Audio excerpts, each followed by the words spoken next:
Good evening. I would like to take this opportunity to welcome you to the school board meeting this Tuesday, June 20th, 2023. The public is encouraged and welcome to address the school board at the hearing of citizens. The board clerk, Kathy Tompkins, has collected the card for our hearing of citizens, and I will call you when at the appropriate time. Please stand for the pledge.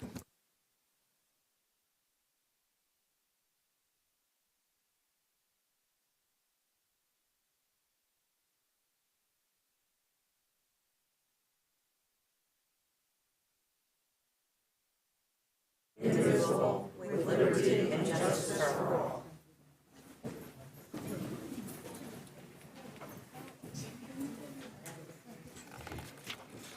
We do not have any special presentations today, given that it's the summer, so we'll be moving to the superintendent's report. Dr. Foster. All right, thank you. First of all, I want to share an update on summer meals. Sarasota County Schools and All Face Food Bank are once again partnering to provide free food and meals this summer. Items include breakfasts and lunches, groceries, and snack bags for kids. For a list of locations and times, please visit www.allfacefoodbank.org/food finder, or you can call 941-379-6333. Also want to give a quick reminder that various textbook adoption meetings are ongoing. To view the schedule and learn more information, please reference the calendar on the district website or visit www.sarasotacountyschools.net/textbook adoptions. I want to give a reminder about the upcoming closure for summer break. Sarasota County school offices and schools will be closed for summer break the entire week of July 3rd. District offices and schools offering summer academic programs will reopen on Monday, July 10th. I want to give a congratulations to the district's Communications and Community Relations Department on their 2 recent awards from the National School Public Relations Association. Their video production team was awarded a 2023 NSPRA Award of Excellence for their video that gave viewers a behind-the-scenes look at the school district's emergency response before, during, and after Hurricane Ian. The team was presented their 2nd Award of Excellence for their video that highlighted the junior ROTC programs across the district in recognition of Veterans Day. Please join me in congratulating the team for all their hard work and continued efforts to highlight our amazing teachers, staff members, and school communities.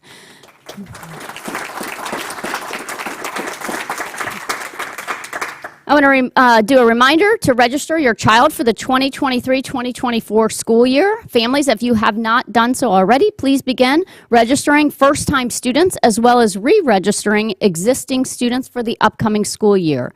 You can go to www.sarasotacountyschools.net/register for more information. And finally, I want to thank the board for giving me the opportunity to serve as the interim superintendent for the past 4.5 months. In addition to leading daily district activities, I had the amazing opportunity to participate in many school-wide events, including Read Across the Ridge at Tatum, the Venice High School Championship Parade, Booker Middle School Readers Showcase. I was able to attend the IB banquets for Riverview and Venice, and the ACE banquets for Sarasota High and Booker High. And finally, I had the incredible opportunity of participating in 6 of our high school graduations during graduation weekend, which kicked off in the Oak Park Gymnasium and concluded with the Pineview graduation at the Van Wezel. I had the opportunity to participate in the graduation ceremonies for Northport and Sarasota High on their football fields, Suncoast Polytech at the Oslo, and finally Riverview at Robarts, where I actually graduated many years ago. Seeing our high school students walk across the stage throughout the district was an amazing experience. It's truly been an honor to serve our district and community in this role. I want to congratulate our new superintendent, Terry Connor, and I look forward to working with him and continuing to serve our students and families. Thank you.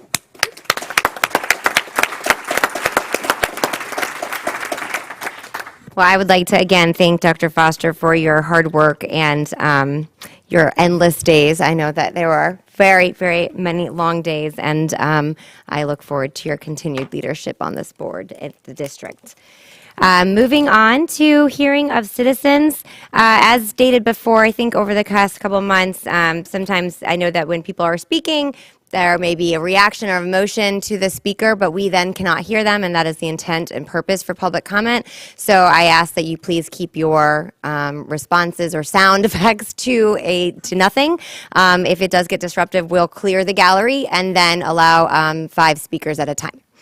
So I will note that respect for divergent viewpoints and civility will be shown at every board meeting. Whether you agree or disagree, please listen politely and respectfully without making any sounds.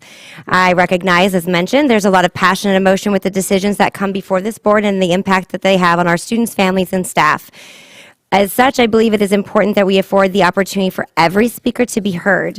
After comments during hearing of citizens, if the members want to respond to any of the items that were discussed, please do so at the conclusion of public comment, and please keep your response to the issues and refrain from directing it to any other specific individual. Per statute 1001.372 parent 3, anyone causing a disruption will first be given a warning, and if the conduct does not stop, you will be asked to be removed from the chambers. We have 20 comment cards. I have Lieutenant Colonel Duffy Smiley and Dr. Mike Weddle.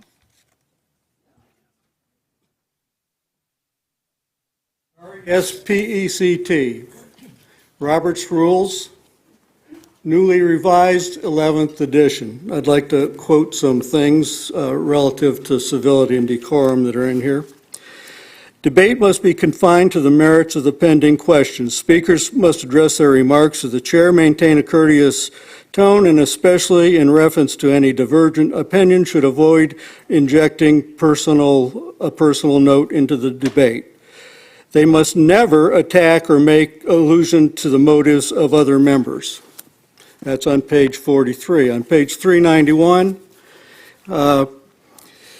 a debate and member's remarks must be germane to the question before the assembly. In the statements, they must have bearing on whether the immediate motion should be adopted. Refraining from attacking a member's motives. When a question is pending, a member can condemn the nature or likely consequences of a proposed measure in strong terms, but he must avoid personalities, and under no circumstances can he attack or question the motives of another member. The measure, not the member, is the subject of debate. And this is particularly meaningful and needs to be listened to.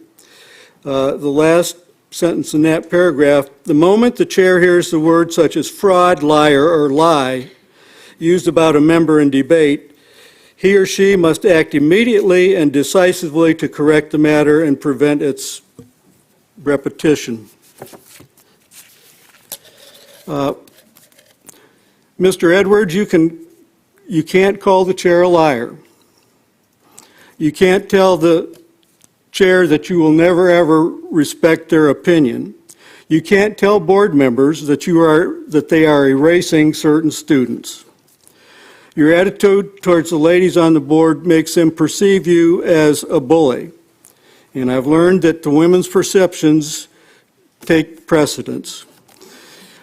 If you were working at General Motors where I worked, if the women reported you for the above conduct, you would have been taken to HR for an attitude adjustment or reprimand. Mrs. Ziegler, you are required as the president to maintain order and civility. As such, when Mr. Edwards called you a liar, you should have immediately called him out of order. Respect, R-E-S-P-E-C-T. Our country is based upon respecting others' opinions. Everyone has the freedom to express their opinion and deserves to be listened to. Failure to do so erases or cancels that individual as a person. All of us should be free to discuss our values, ideas, and opinions. Thank you very much. Dr. Mike Weddle and Barbara Vaughn. Hi, Mike Weddle. I also want to say thank you to Dr. Foster, thank you for the work that you've done. Last Wednesday, my family member was having surgery, and we had to watch your meeting later on by YouTube, and I was proud. And without impugning anyone's motives, I want to tell Mr. Enos and Mrs. Rose, you really kind of stood your ground when there was a little bit of an attempt to manipulate your vote. And Mr. Enos, I want to say thank you. Mrs. Rose, you were focused like a laser, and that was really cool. The front page story of the Herald Tribune yesterday was the success of the Freedom School. About 100 of us, educators, students, and volunteers. Could we mute that, please? And volunteers taught African American history on Saturdays after the state abdicated its responsibility under Florida Statute 1003-42 that required teaching of African American history. By the way, our school board policy says that the teaching of African American history must be accurate. That's our policy. Now, in African American studies, we always say that you need to look to the future. First, you need to acknowledge the past. And the school board here is no different. Ms. Ziegler, at this junction, my prayer for you is that you find collaboration is better than division. When you said that your biggest concern was doing the same thing over and over and expecting a different result, some wondered if that same thing was tension between the current chair and another highly qualified school superintendent who's student-focused. You opposed Mr. Connor because he didn't understand, in your words, operational minutia politics. I'm not sure how I'm supposed to interpret that, operational minutia politics. Is it race politics? Is it gender identity politics? You said, and I want to get this right, you want someone who can catch it before it gets on the agenda so there would never be a discussion. We've had discussions about what? We've had discussions about your motion about how to restrict a book about standing up against racism. We've had discussions about your motion to hire Vermillion, a startup of a Christian nationalist with ties to white supremacy. We've had discussions about Mr. Vant, a gentleman who might make a great administrator at a Christian private school, but who chooses to want to evangelize in public schools. And we've had discussions about board meetings that have been conducted that allow public bigoted hate speech against our LGBTQ community. These have been our public discussions. And I would say keeping them off the agenda is easy. Let's stop bringing them up. Thank you. Thank you. Barbara Vaughn and Lila Newcomb.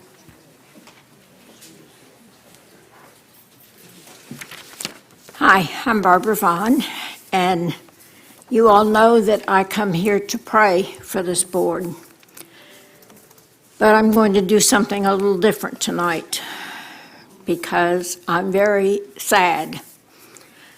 I feel so betrayed and so disappointed. My first reaction was to lash out in intense anger. How could they?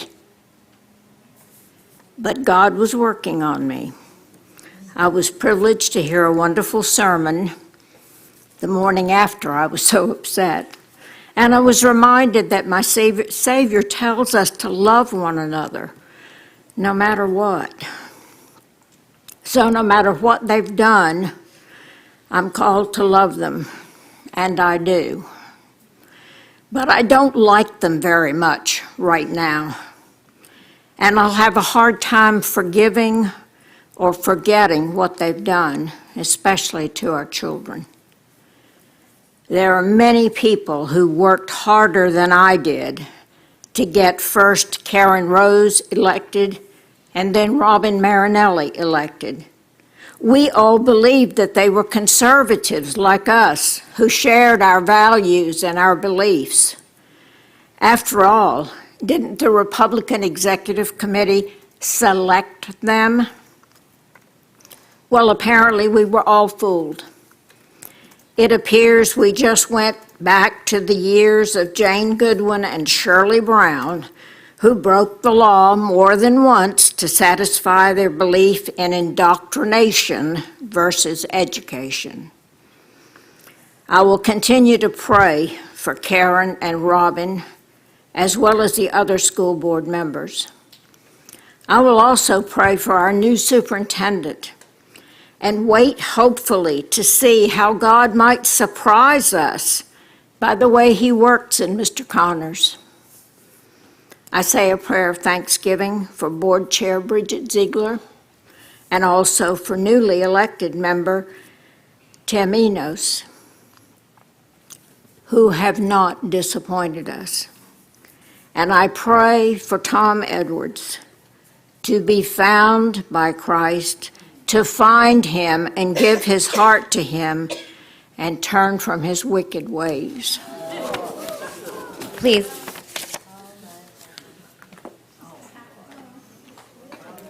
Okay, so I will have to clear, I'm not doing this. We'll clear the gallery. We'll do 5 at a time because this is not, it's not, we talk about decorum, and I agree about decorum between, I would love for all of this to be much more elevated when we talk about amongst one another as well. However, we do not have time to continue to hear the outrage and what each person has different opinions of which each person doesn't necessarily agree with and what's constant. So I suppose we'll clear the gallery and we'll do 5 at a time. If you will, please. This continues. So, I mean, you can laugh, but it's the behavior that's coming from the audience. So I apologize, but I would like to be able to hear each individual. So no, see? You didn't stop the attack. Sir, That was the problem. can we please clear the gallery and we'll call 5 at a time? I don't know what else to do. I'm trying the very best I can. You're not doing a good job. Thank you, Chief. We'll recess? Yes, the next 5 are Lila Newcomb, Justin Brunt, Rana Benzini, Tom Peter. If your name was called, stay, please, everybody.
Well, Leila Newcomb, grandma of 3, everybody knows, in Sarasota Public Schools, and I have to follow that now.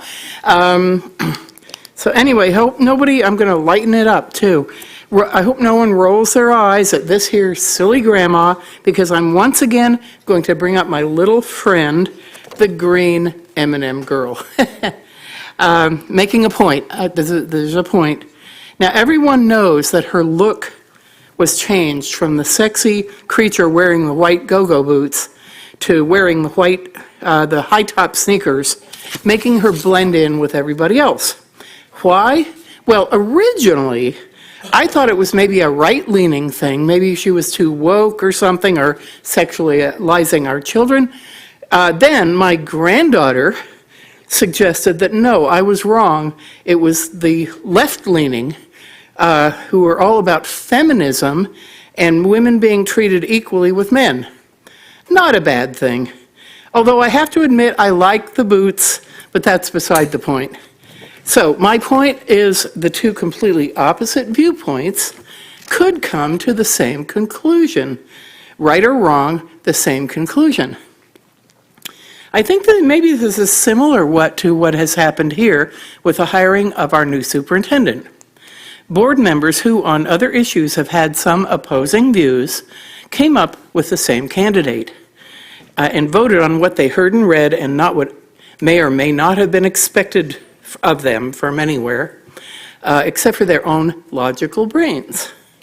And once again, I thank you all for doing that. as thinking individuals, and thank you. Okay, I lost my place. And we could all take an example from our two young Sebastians, Gen X, who everybody has heard them speak here, both of them. They have some pretty differing political viewpoints, but they have come together and set up a brilliantly cooperative, nonpartisan event called the State of Our Schools, and it's this weekend. And I think maybe we could all learn from them, including me. Personally, I am in agreement with the superintendent choice, and here is why. Not only is Mr. Connor the most experienced in education, except for Mrs. Foster, of course, I guess that wasn't meant to be. But anyway, in my opinion, Mr. Connor also has a quality about him that is that of a leader, one who can inspire others and bring out the best qualities in those working under him, all in the best interest of our children. Thank you. Thank you very much. Justin Bruntz?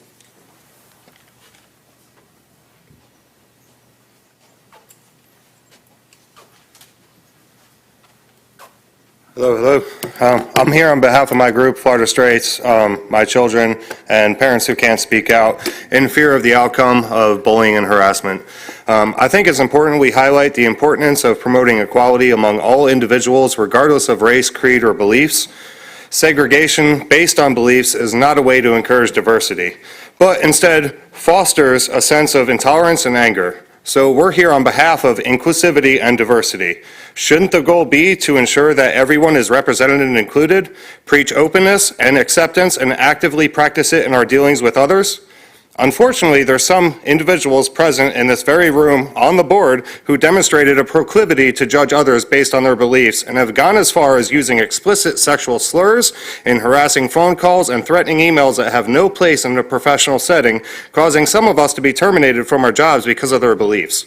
Such bigoted behavior is in direct contrast with the principles that claim to be upheld by some. It's worth noting that we, the majority of parents, do not want any ideology forcibly imposed upon our children, irrespective of their creed, race, or beliefs, particularly within the educational system, Mr. Edwards. We are asking and will continue to ask for inclusivity or termination of all. Subjecting children to pride ideology is sexualizing them, and it's deplorable. The school system is meant for education, not indoctrination. Bring back the importance of learning math, reading, science. What happened to shop class? That was important. But celebrating someone's sexual preference is more important. Pride is and can only be a form of sexualization, and we want it out and completely, or give us a safe space too. Give our children that have different beliefs the same opportunities, or take the sexualization out of the school system. All for anyone, or nothing for everyone. Plain and simple. Thank you. Thank you. Raina Benzini?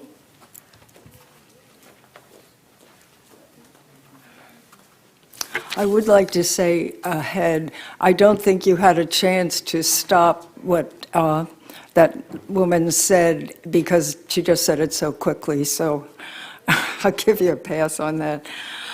After reading the Sarasota Code of Student Conduct, I was reminded of a quote by Blaise Pascal. Please forgive me the length of this letter. I didn't have time to write a short one. It did leave me in awe of lawyers. Legalization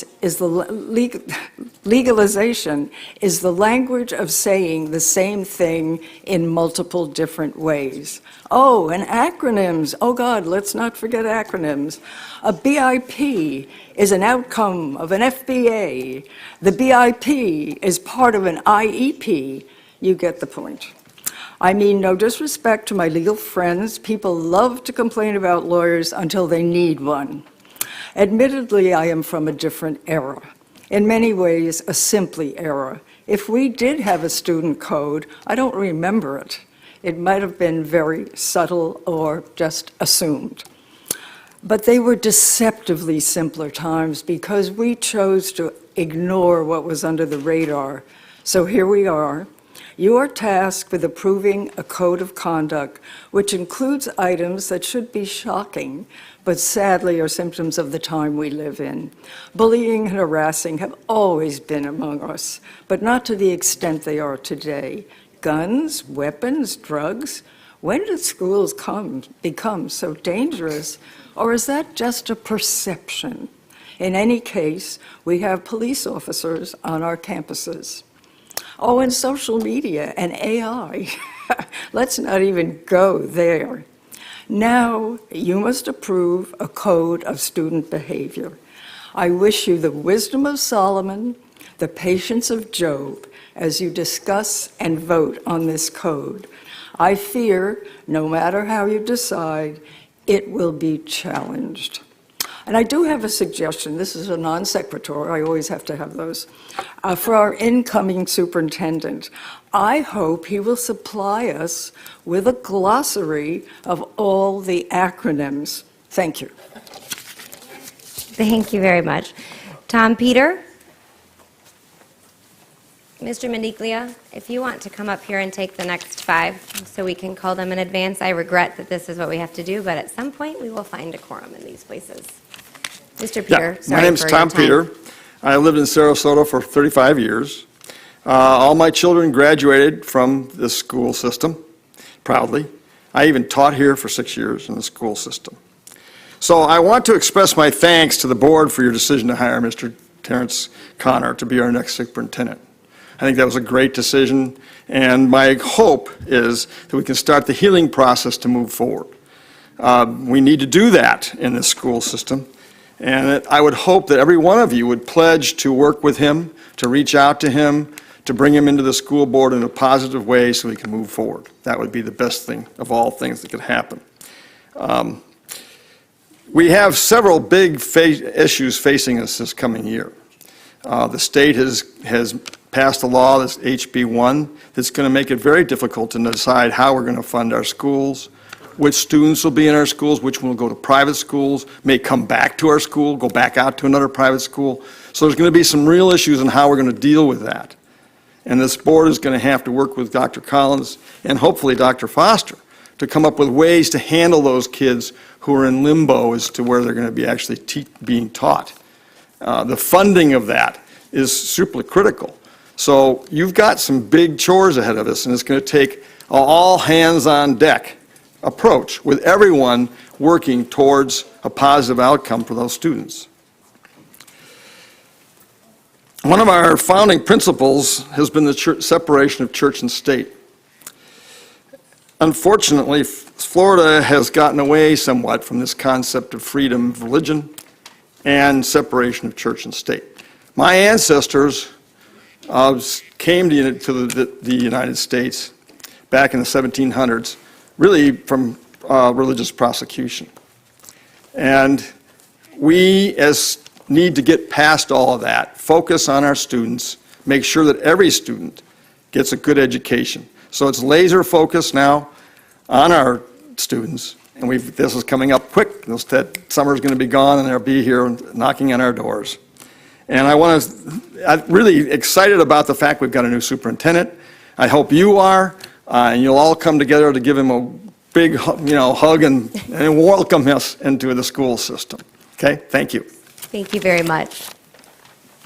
Mr. Meniglia, you have my card, so I believe it was Mrs. DeWitt and then Mrs. Testerman, I think, were the first 2 up, if my memory serves me correctly.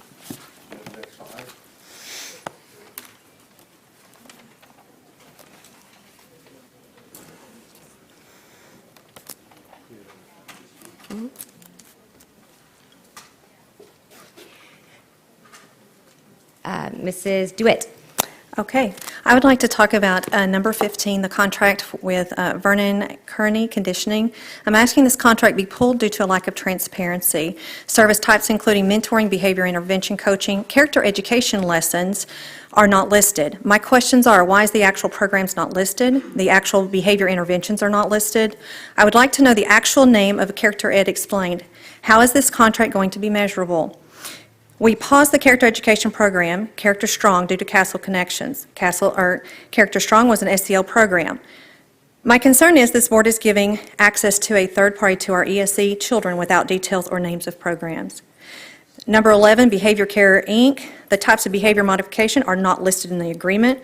The strategies, coaching, and guidance to teachers to assist in helping replace dangerous behaviors is not listed in the agreement as well. I would like to express my concern of the continued lack of transparency within the American Rescue Plan, which requires from the federal government 5 to 20% of programming to be CASEL programming if a district wants to participate. Does everyone know what 20% of $68 million is? Were the board members not informed by the administration? That's a lot of SEL CASEL programming. I have just received my third threat for exposing the SEL programming. I will not give these threats any power, but I came today with my own warning, and it can be found in Romans 1:18. For the wrath of God is revealed from heaven against all ungodliness and unrighteousness of men who suppress the truth in unrighteousness. I have a deep sense of integrity and professionalism. I will not repeat conversations I have had one-to-one with board members, but I will not pretend what I heard earlier is not alarming from the board members. I do not need to list names of the bad actors in this district. They are listed under the contract on agendas. There are bad actors suppressing the truth, and there are currently now board members suppressing the truth. The majority of you on this board have a working knowledge of CASEL and their agenda and plan for our children. Thank you. Thank you. Mrs. Paulina Testerman, and then Mary Holmes. Good evening. My name is Paulina Testerman. I have 2 children in Sarasota County Public Schools. I want to use my 3 minutes to tell the board and the public about an organization that's near and dear to my heart. Since 1971, the Southern Poverty Law Center has been the consummate source for tracking hate in America. In 1980, the Southern Poverty Law Center sued the Ku Klux Klan on behalf of their victims of hate, and ultimately, the Southern Poverty Law Center bankrupted the KKK. As of today, the Southern Poverty Law Center has documented 1,225 hate and anti-government extremist groups across the United States, and last week, they published their annual update. Guess who made the list? The organization that Mrs. Ziegler helped co-found, Moms for Liberty, made the list this year. How embarrassing for you, Mrs. Ziegler. More importantly, how embarrassing for our community, our students, and our teachers to know that one of our very own school board members is associated with an anti-government extremist group that is mentioned in the same breath as the KKK, the Proud Boys, the Oath Keepers, neo-Nazis, and white nationalists. Mrs. Ziegler, this subject is near to my heart because my great-grandmother was murdered in the Holocaust. She was murdered because of hate, intolerance, bigotry, homophobia, racism, and anti-Semitism. Her head was shaved, and her prisoner number was tattooed on her forearm. She arrived in Auschwitz in the brutal cold of January 19th, and she was dead by March 3rd. Her black and white striped prisoner photo hangs in my home as a reminder of why I stand in opposition to the type of hate and intolerance that people like you bring into a community. How you sleep at night is beyond me.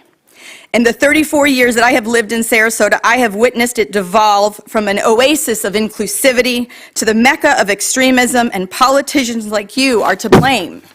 Mrs. Ziegler, you have no right to only reserve seats for only your white, Christian, straight, cisgender, affluent cronies who are helping you claw your way up the political ladder. We presume it's just a matter of weeks or maybe months before you announce that you're stepping down from the school board to work on yet another campaign or another board. We look forward to you no longer standing on the rungs of our children to reach your political aspirations.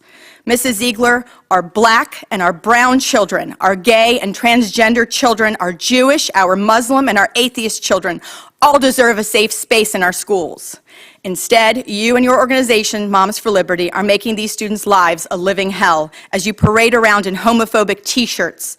Shame on you for making children feel unsafe in our schools.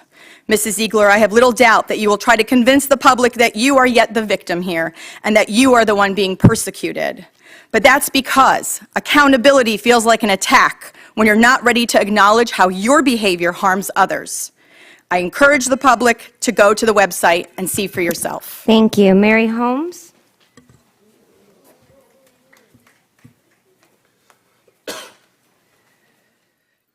Good evening. My name is Mary Holmes, and I'm a 34-year veteran teacher of ESE. I'm here tonight to discuss the importance of the company you keep. Bridget, you may or may not know this, I'm not sure if I ever told you, but when you first ran for the board, I always associated you with Karen, whom I knew very well. And I didn't know you well at all, but I associated you with Karen, and that worked in your favor. And I encouraged several friends and professional colleagues to support you and vote for you, and they did. So in that instance, you benefited from a at least perceived connection with somebody for whom I had an established relationship. During the most recent election, I will be very candid and say I was disappointed when the results for ZEM were announced. I had not supported any of those candidates, and I was more than disappointed. I was worried, even a little scared, about what path we might be on, especially when I saw that now infamous photo that went viral with the Proud Boys present. And I immediately jumped to the conclusion that Robin Marinelli, with whom I have not spoken since my beginning teacher days, and Tom Enos must be partnered with that and other hate groups. Again, the power of the company you keep. And I've since learned that not everyone in that photo was even aware of necessarily that the Proud Boys were even present, and certainly do not share their views. So while I think it's fair to pay attention to the company you keep, I'm realizing that that assumption is not written on tablets of stone. And I apologize to Tim and to Robin because I jumped to conclusions that may not have been fair. Recent votes on critical issues such as Vermillion and, more importantly, the choice of our new superintendent have certainly demonstrated that while ZEM may have been a catchy campaign phrase, you all are definitely people with your own feelings, your own opinions, your own professionalism. So I was too hasty in my opinion of you. And again, for that, I apologize. I want to thank both of you, along with Karen, for their support of Terrence Connor as our new superintendent. The company they keep, I'm learning, certainly expands beyond one photograph. Bridget, I realize now that the genuine issue that I have with you is the company that you continue to keep. You continue to align with Moms for Liberty. You continue to go on Fox. You continue to rail against our community. And most importantly, you are chair of a public school board, but you keep your kids in private schools, which is absolutely your right. That's a decision that you and your husband absolutely have the right to make, and I respect that. But it separates you from the rest of us. You don't have a dog in this fight. We are not on the same side. And when you gave your support to the most controversial, the company you keep, Thank you. I'm proud of mine. Jessica Thomason?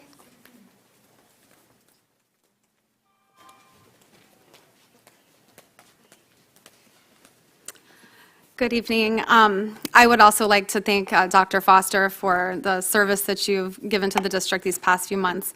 But mostly, I want to thank the board members here, Robin, Karen, Tim, and Tom, for truly putting children first and using your own judgment continuously and providing a lot of much-needed faith in this community that you guys do have our best interests at heart.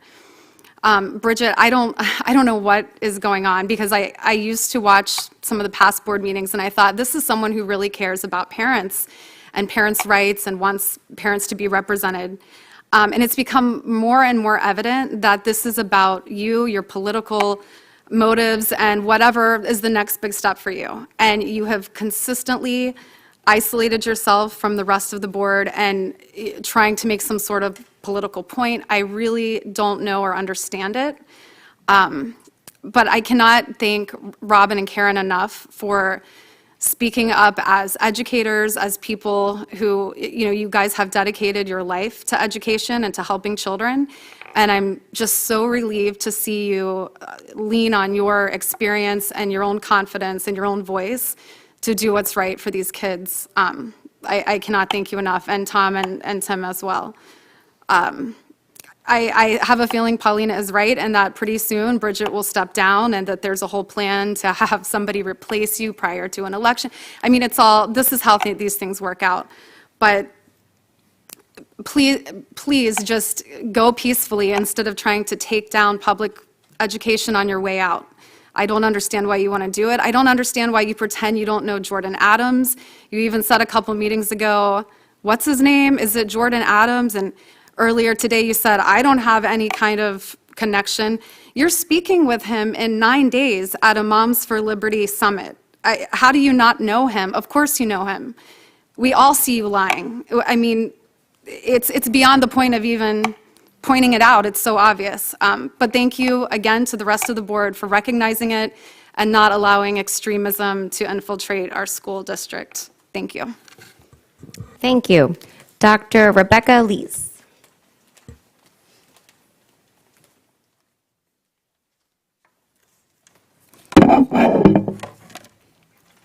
Yes, good evening. I have to say, driving up from Venice, this is very disappointing, and I really am weary of having religious and political things interfere with our school board meetings. I'm all about academia and teaching and research. I taught for 35 years, 6 years as a high school teacher at one of the best schools in Pennsylvania, and 30 years at, almost 30 years at Clarion University of Pennsylvania. What I wanted to speak about today has to do with nothing that's been going on here, but I wanted to talk about learning and how important learning is, and I really think, this is only my opinion, but I think that Florida, from what I'm seeing, is kind of not doing the best they could with learning. To really learn effectively, there's something called cognitive dissonance, and that's one of the ways that you can create a learning experience for a student. And this is not memorization. It's way far from memorization. And in fact, research can now map the brain the way that knowledge is represented in anybody's brain. And we can see, for instance, how the representation is way different in a novice versus an expert. And of course, learning, we want to move all of our students more to learning more and being more expert in each of their study areas. So how can we learn better? It is very significant that history, for example, in our country has been often taught in a very boring, memorization-oriented manner. Consequently, many students could have cared less about their history courses. And what we need to do is understand this cognitive dissonance and tell stories. The books, the history books, were horrible because they created this memorization situation. Having students read actual stories in history and start to put together the historical map of whatever they're studying is really how they learn at a very deep manner, and they will go away with it and remember it forever. I'm worried about what I see here in Florida because of these restrictions that I hear about pertaining. I'm a health education specialist, and I did community health, school health, and... Thank you. Thank you for your comments. I appreciate them.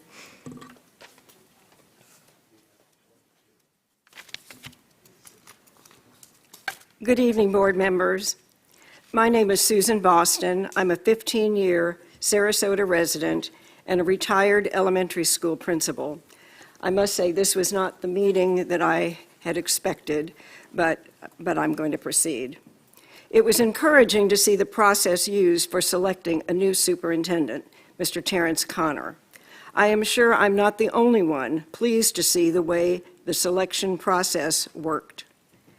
During the process, I heard each board member on several occasions state that each would support whoever was selected. When Mr. Connor was selected, I heard each member say they would support him, and I heard board members state that as a board, they would work together to help ensure Mr. Connor's success. Mr. Connor's success will translate to providing students with the best opportunities for success. It is also important that each board member individually gives the same positive message to everyone to whom you speak, regardless of the audience.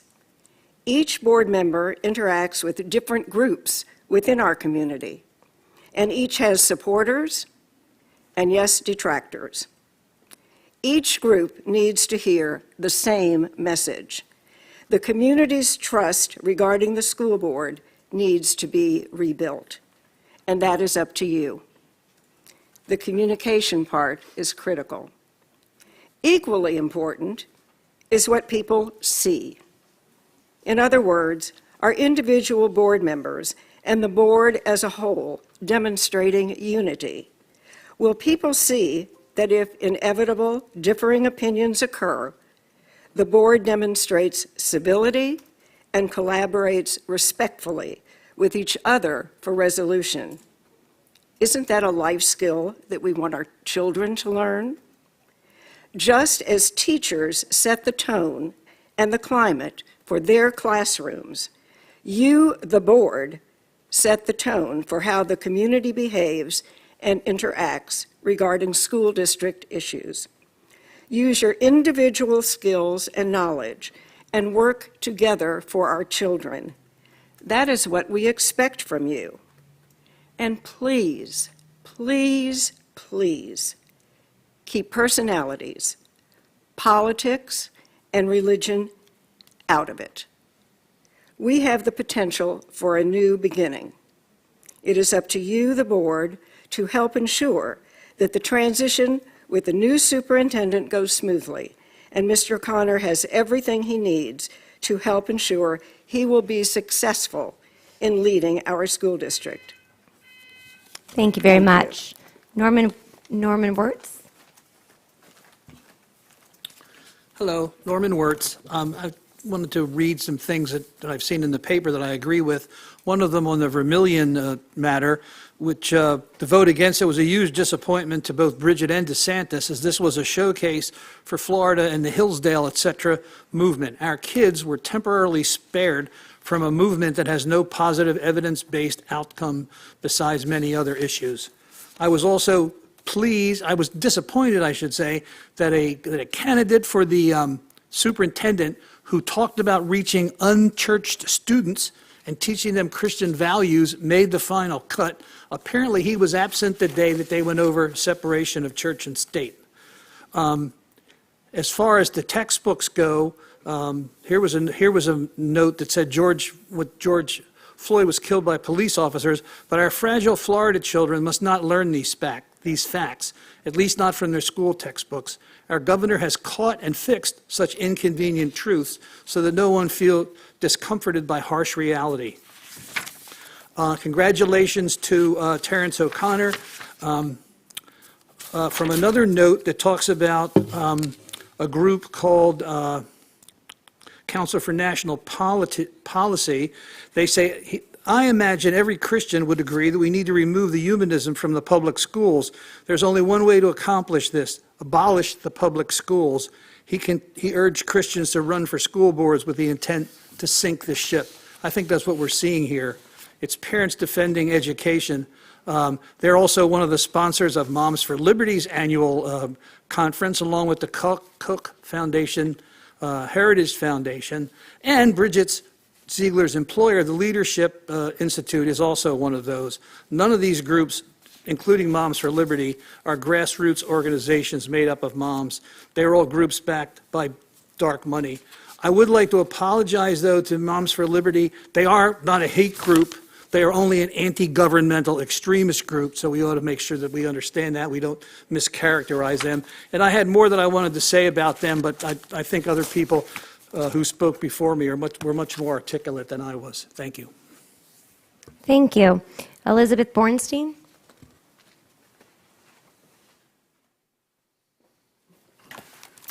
Greetings, board. I'm unprepared. I'm unprepared because, I was actually going to take a break today and not come. I thought maybe there was some peace amongst our board and collaboration happening here that I didn't need to come today. I could take a day off, spend with my daughter. And I felt a responsibility to show up, and I'm so glad I did, because It's just tragic what's happening here in our community, in our school district. We have a new superintendent coming, and he's probably watching this, and we can't keep order in a meeting because the rules aren't being followed by the board chair. All you had to do was stop the attack on your fellow board member, and I've said this here before. We could have peace in the room, and we could accomplish a lot. The last time that happened, I gave out MVP awards to Mrs. Marinelli, Mrs. Rose, Mr. Enos, and Mr. Edwards. It was because, Madam Chair, you weren't here. The board was incredibly functional that day at the workshop and the board meeting, and Mrs. Rose ran a phenomenally organized, collaborative meeting. Time and time again, we are overwhelmed by the politicization of our school district. I think you said, I think Charlie Van Zant brings a unique opportunity for this community to the cameras before you made your first 2 picks last week. That's really disturbing. It is so disturbing because he interviewed so poorly. He was clearly not a unique opportunity for our community except to decimate it. I don't know how you could say that in this room with everyone here in good faith to represent the children, our teachers, our administrators, our families. We're here for the right reasons. We're here for the children, every child, every day. And we saw a collaborative effort at the vote last week, across party lines perhaps even, to work together for the success of all. Maya Angelou said, when someone shows you who they are, believe them. I am one who tries to give the benefit of the doubt. I'm one who tries to be kind always. I will show kindness where it's earned and deserved. Dr. Foster, thank you for stepping up in a most contentious, difficult, horrendous time, and I hope you will stay and celebrate your gifts here in this community. Yet we needed a change. I welcome Mr. Connor. I hope you all will as well. Thank you. Collaboratively. Lisa, sure.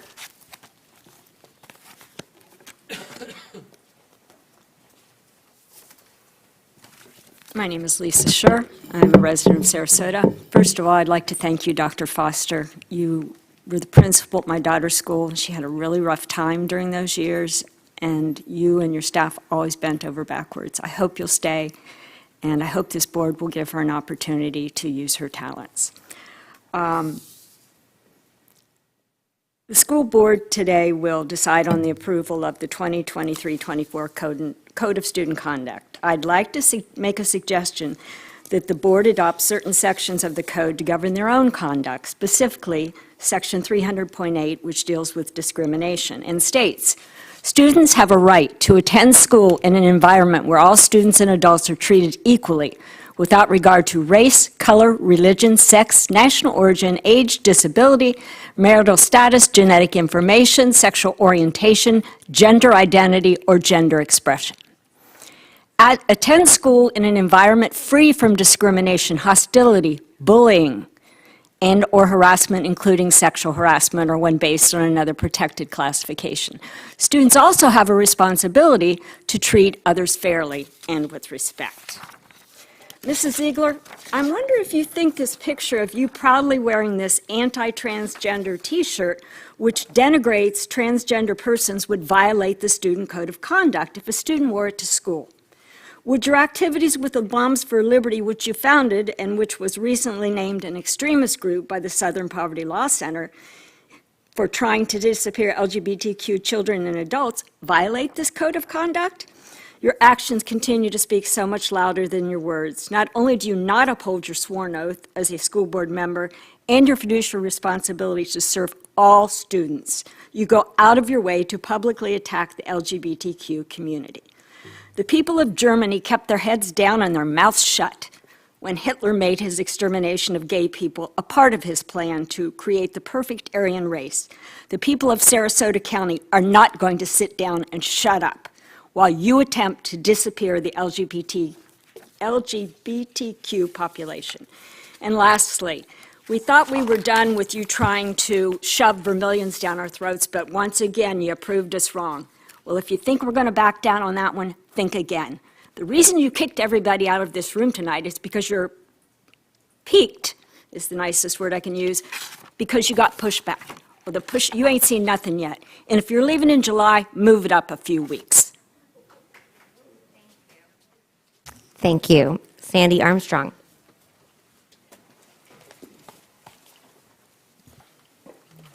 Hi. Well, a lot's been said tonight that I don't need to repeat, other than to say, Dr. Foster, thank you for all you've done as an interim superintendent. And I want to say especially thank you for how you reached out to a very distraught parent. I think you know what I'm talking about. And my understanding is that he was given the listening and the real kind of caring and hope to settle what needed to happen. And that's a big deal. That's a really big deal, and thank you for being such a wonderful human being doing that. And I'm hoping that our new superintendent will take that as one of the things that you've been doing that he should do, is to care with concern and make every single parent and child feel like they're heard. You know, we don't always get what we want. We don't always get what we want. I'm want to say that I am continuing to be concerned about the erasure of LGBTQ people and the parents and their children, and of Black and other people of color and their children, especially taking books out, not being able to say who they are, not being able to honor parents and children as who they are, as opposed to who we think they should be. You know, I'm sorry I have to say, Ms. Ziegler, that that T-shirt it comes up in my face, and I just found it so disheartening, because I really expect each of you to have all of our students' cares looked at and respected, and their parents respected. Not just some, not just the ones that agree with you or agree with the private school you send your kids to. These are public schools, and all of our children and all of our parents need to be heard and need to be able to be open and not erased. We're going to have some terrible problems with children probably acting out because of the laws that come up. So I hope our new superintendent can figure out a way, how do we mediate this in some way? I realize some of these things are state laws. I'm hoping they'll be turned over in the future, but that's not happening right now. So my best to each of you, and Dr. Foster, my best to you, and I hope you stay involved in our school district. Thank you. Thank you.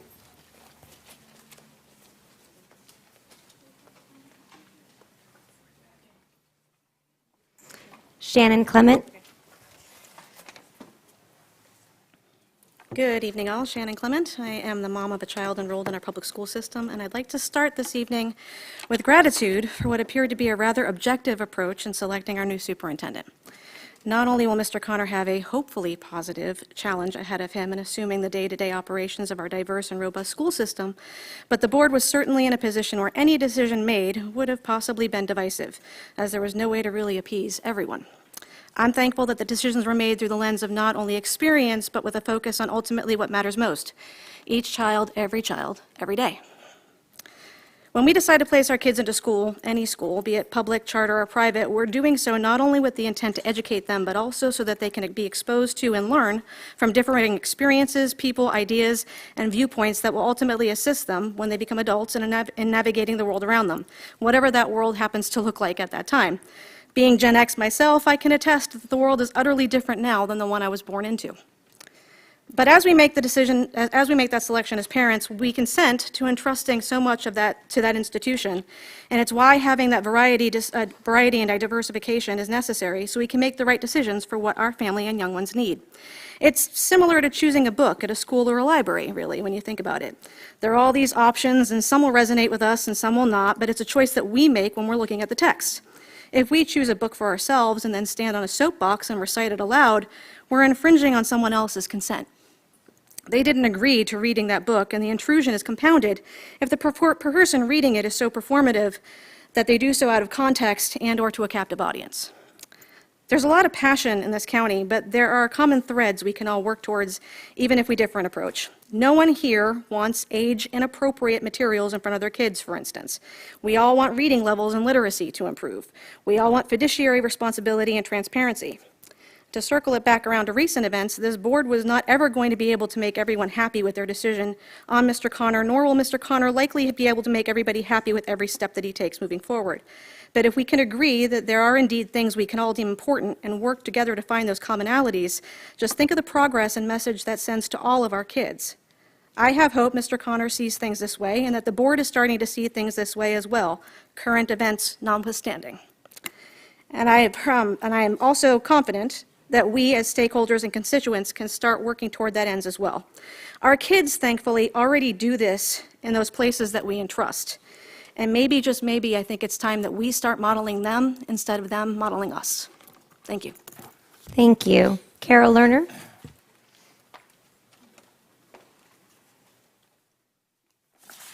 Good evening. I'm Carol Lerner. I'm a director of Support Our Schools. I have a very positive message for tonight, but I am finding it a little hard because of the context of what happened tonight. I really think that should be looked at again and not done again.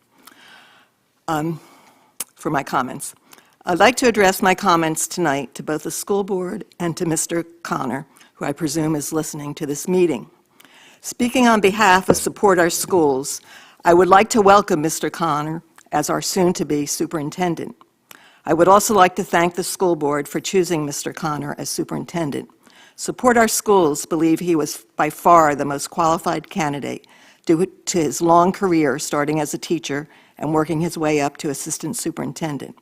Also, his success in improving student achievement and his pledge to support all students.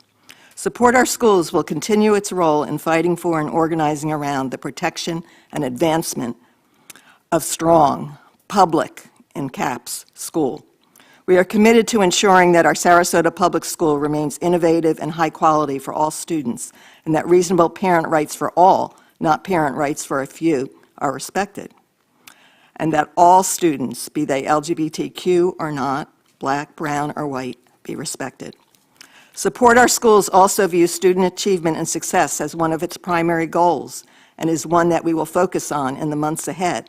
We believe that student success and the closing of the achievement gap can be successfully achieved if we focus on the following programmatic initiatives. 1, the expansion of infant and preschool programs so that every child receives from birth the prerequisites needed for academic success, including the universal high-quality preschool.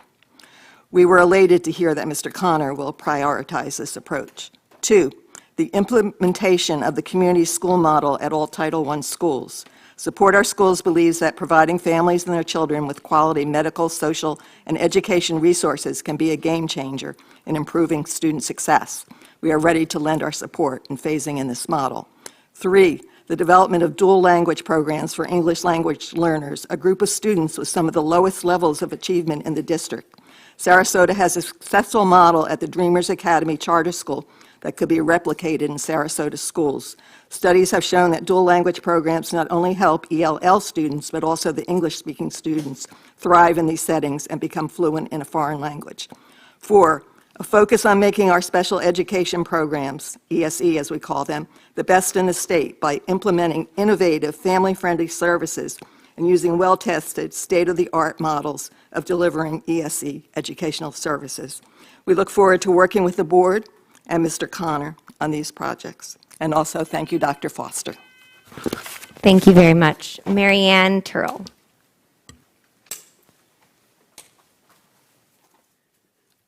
Hi, I'm Mary Ann DeQuino Turl. I am a board member of the LGBTQ Democratic Caucus called Stonewall. Your behavior this evening was appalling. First of all, I would like to thank Dr. Foster for your service. I would like to thank the board members who voted to bring a qualified superintendent in. I never thought we would get anybody after Dr. Asplin's ouster. I'm still stupefied that he's coming, frankly. And I would like to share with you the fact that I was raised in a Roman Catholic Italian home. I was educated by the Sisters of St. Joseph of Brentwood, Long Island, and they would not recognize anything you've done in the past 4 months that I've been coming to these meetings as Christian. It is appalling. You allow people to abuse a member of the board, and the fact that Mr. Edwards can actually sit here and continue to speak to you and work with you for our children says everything about him and you. I'm appalled by the entire situation. We plan to make a very big effort to get the LGBTQ community here for every meeting. So if you're leaving in July, you might really want to move it up. Mr. Edwards, thank you for your constant support and for your willingness to sit here and take abuse from people who have no business abusing you. Good night. Thank you. If you want to, I don't know if there's anyone there that can come in so that the speaking is done, and we'll move on to the next item. If there are any members of the public they want to go speak. Yeah, if they can just be quiet, that would be great. And just for the record, what the public comment was broadcast in the waiting room where they are, and I know I could hear it, and I could hear people commenting to the other people's comments, just for the record. Very good. So if they can quietly come back in, we will move on to the items, number 3, the additions. Are there any additions or corrections to the agenda? Yes. Item number 4, meeting minutes were added to the approval of minutes. Item number 5, an addendum was added to the approval of instructional classified personnel report. And item number 52 has been pulled from the agenda, the approval of the contract with the top-ranked firm for construction plan review, permit, and inspection services for the Welland Park new high school project. Thank you. Is there a motion? Yes, I move for approval of the consent agenda as amended. I have a motion. Is there a second? Second. A motion and a second. I just want to briefly mention, I know we talked about item number 15 in agenda review. I believe the superintendent and staff had done some additional research just in prior to that. I know there were some questions about that, but I just wanted to address that if there were questions, but that there was additional vetting prior to me even asking. So if there are no additional comments, please, members, vote before you, assuming everyone has their computer. If not, we can do a voice vote. Just need to know. Is everyone?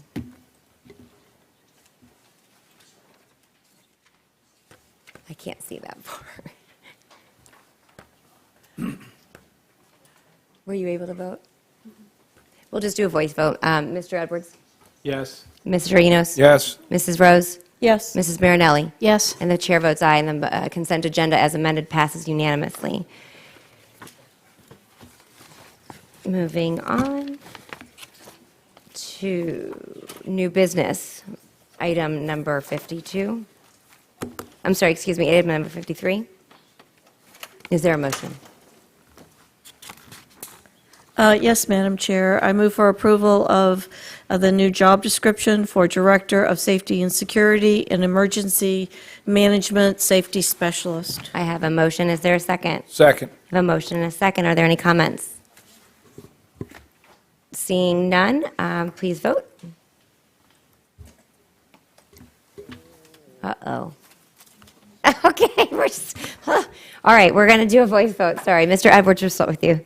Yes. Mr. Enos? Yes. Mrs. Rose? Yes. Mrs. Marinelli? Yes. And the chair votes aye, and the motion to approve the new job description for Director of Safety and Security and Emergency Management / Safety Specialist passes unanimously. Moving on to item number 54, is there a motion? I move for approval of the new job description for Policy and Contract Specialist. I have a motion. Is there a second? Second. I have a motion and a second. Are there any comments? Mr. Edwards? What's up? Yes, Okay. thank you. Just for clarification purposes, I know that I had a conversation with Mr. Dumas about this. I want to just confirm one more time before I cast my vote that a piece of this of what is leaving Kathy Tompkins' desk positively and will be reassigned to this new person. Everyone is on that page.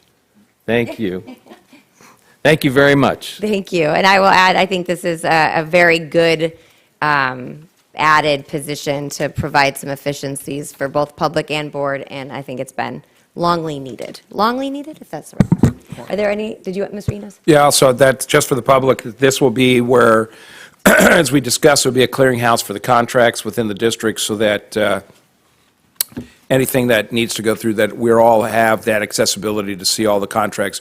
Previously, they were housed in different areas, and this person will be the one that will ultimately be the collector or historian of all of the contracts signed within the district. Historian.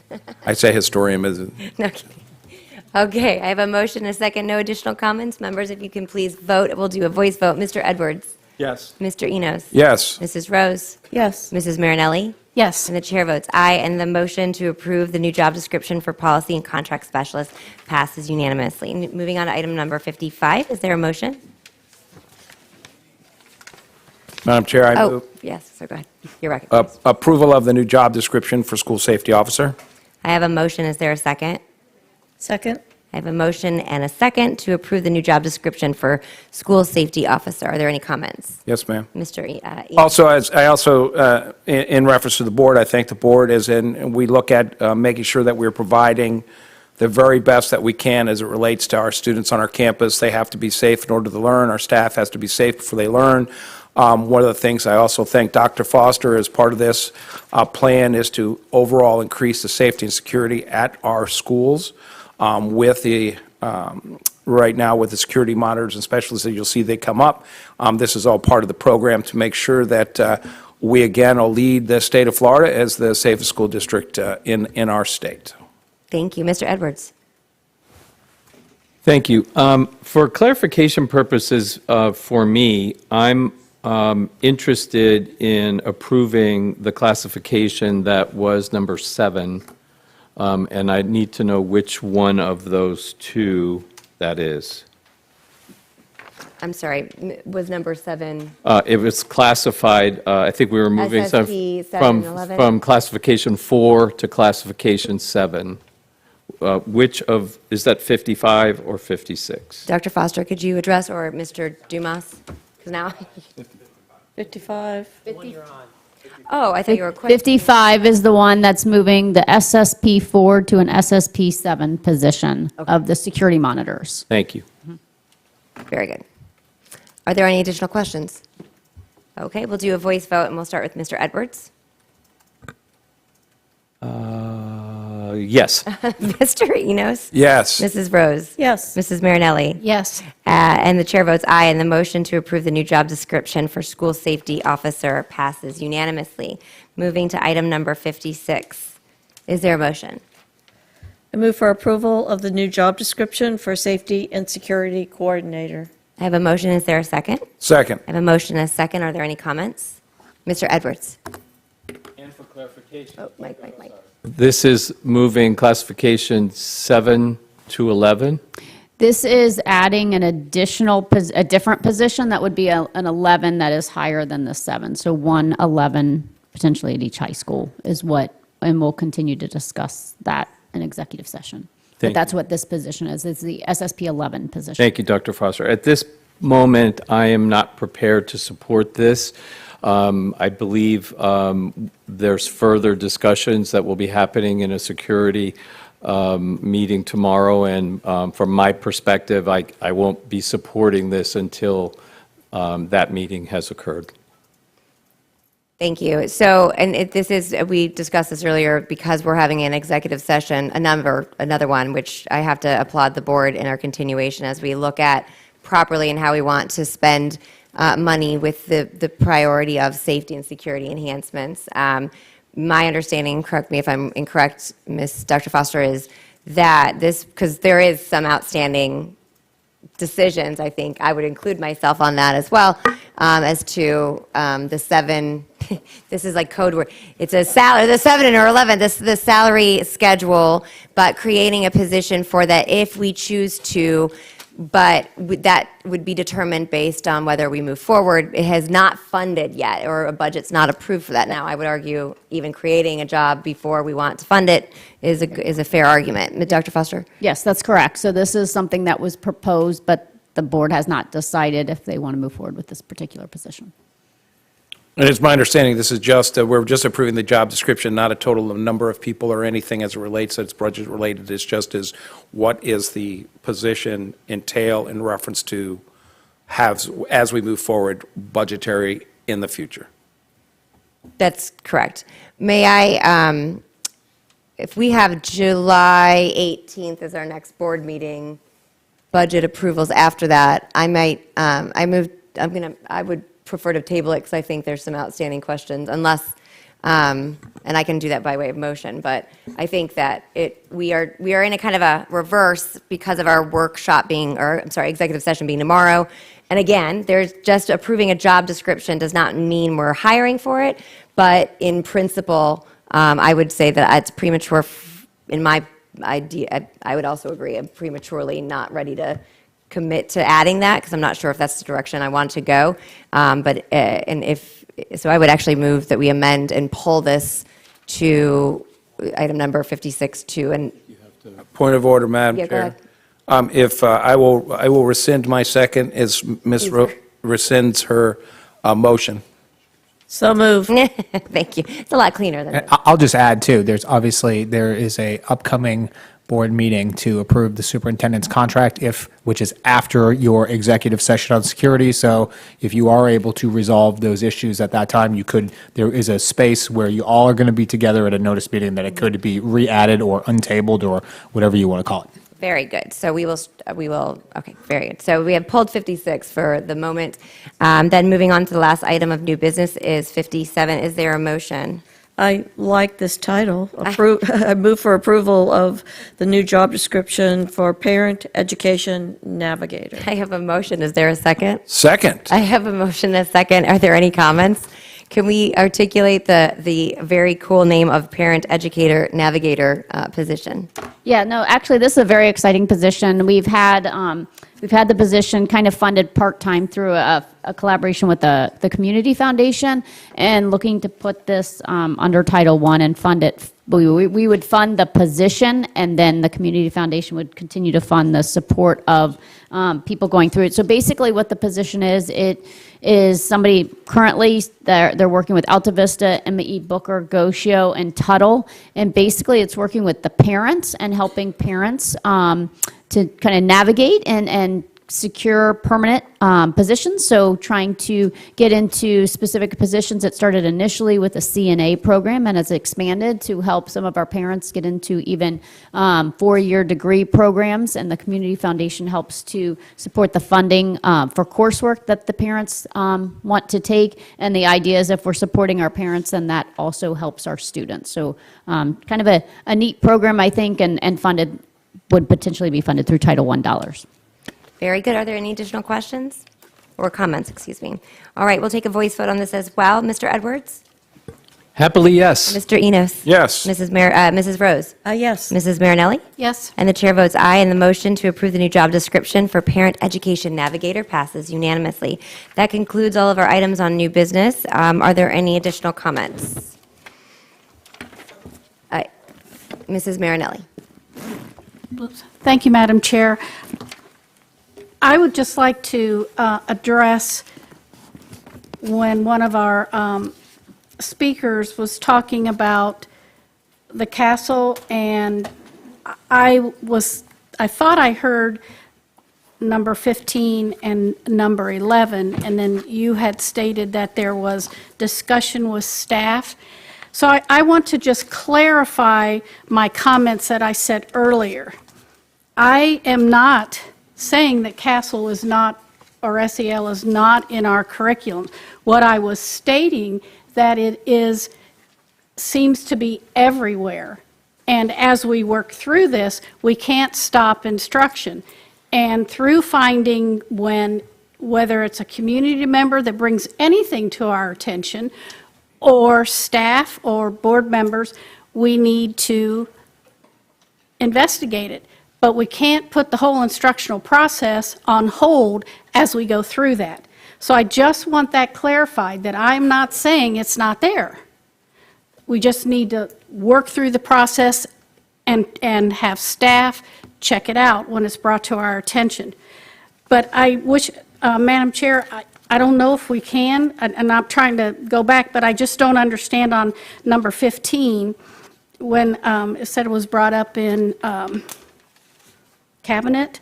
So could you just, or somebody, maybe just talk a little bit about it and why we're doing it and the importance of it, and if there are any things, just so we can clear that up? Dr. Foster, just because, and I'm sorry, it's cabinet, it's during agenda review. Agenda review. When we go through, and I had, Just to- Yeah, Ms. just to Jack, let people know that- Jacqueline's going to come up and Okay. speak to it. I just think it's best if we clear it right now, and then we can move forward. Because sometimes when we say things, people don't always hear what we say, and I think it's very important that it is communicated very clearly and effectively.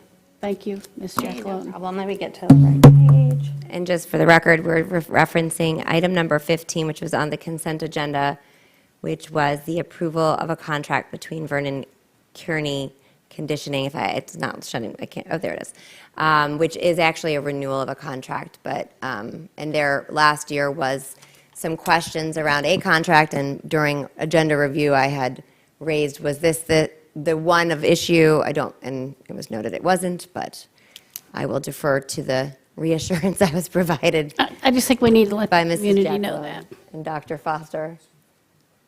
Yeah, give me 1 second. I want to make sure I have all the right information.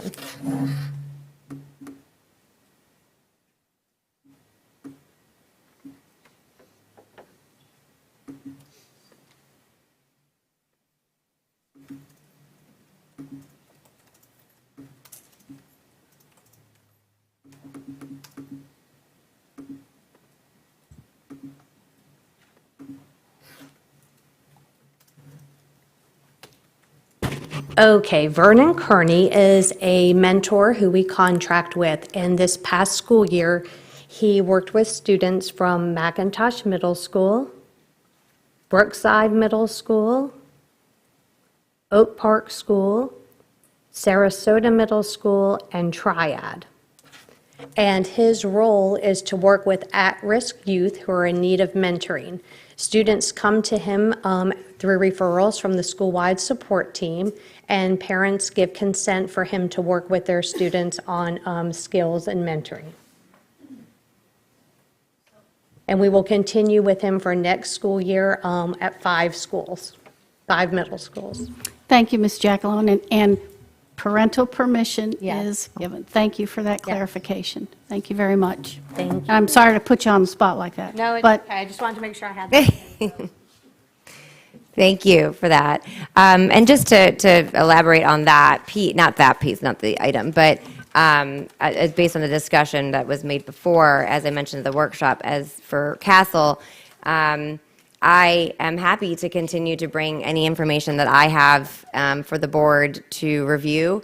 It was something that certainly has been discussed as a board or in off areas where we all have ongoing things come forward, and really the intent is to keep us ahead, proactively focused on removing things that are destructive or that are eroding the trust that I find to be very continuously disruptive, and that there's a concern, and that eventually ends up being something that legislatively gets changed or from the DOE. I also think our staff is trying, many of times when we ask, and they're quickly trying to respond to it as well. I will say that there was my bringing it up today was, I was actually intending to bring it up at the last workshop, but was ended abruptly, as you noted, so that was not intended for any kind of sneaky timing. The contrary, my goal is truly to set up a situation where we aren't having ongoing divisions, and that there are so many areas that we do know we have common ground. And so my hope is to find that to be the emphasis of our conversations and allow us to move forward. So I will happily share what I have in the future in a public format. If there are no additional, I always close this. Are there any additional comments before? Tomorrow we have a workshop where we will be discussing, as noted, because we split up the day, that we will be discussing the interagency agreements, and then there will also be a discussion about the, I don't remember what we called it, but that committee that does vetting of third-party organizations or public speakers, just to give us keep us abreast of where we are, and then we have a follow-up. We have a follow-up executive session and 2 litigation strategy meetings. After that, on June 26th at 9:30, we will be reconvening to adopt the contract with Mr. Connor and the school board, which is we are working through that. And very excited to move forward with Mr. Connor. And I know that he is also having ongoing conversations with staff, as we are in a unique time when it comes to organizational structure / budget. So that is also being just reviewed so that we are in good posture. If there are no additional comments, we stand adjourned. Thank you.